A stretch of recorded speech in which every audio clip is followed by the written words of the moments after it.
নমস্কার দর্শক বন্ধু, আগামী 30শে এপ্রিল অর্থাৎ বুধবার দিন অক্ষয় তৃতীয়া। বৈশাখ মাসের শুক্লপক্ষের তৃতীয়া তিথিতে আমাদের হিন্দু সমাজে বা হিন্দুদের কাছে কিন্তু খুব পবিত্র এই দিন।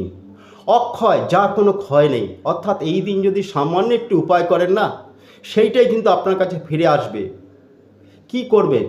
বাড়ির যিনি কর্ত্রী আছেন বা বাড়ির যারা বৌমা বলুন আর আপনার স্ত্রী বলুন, যেই থাকুক না কেন, একটু সাদা চন্দনের কাঠ একটু আপনাদের গোপাল থাক, কৃষ্ণ থাক বা যাই থাক না, তার পায়ের কাছে সামান্য একটু চন্দন কাঠ একটু রেখে দিন। আর চন্দনে একটা লেই তৈরি করে ওনাদের পায়ে একটা টিপ দিন।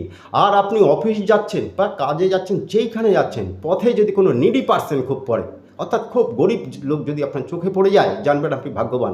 তাকে যথারীতি তাকে ডেকে যথারীতি যতটুকু পারেন দান করুন, পারলে কোনো কিছু তাকে খাওয়ান। সেই রেজাল্ট আপনি তার পরদিন থেকে ফিরে পাবেন। এই নামই হচ্ছে অক্ষয় তৃতীয়া। নমস্কার।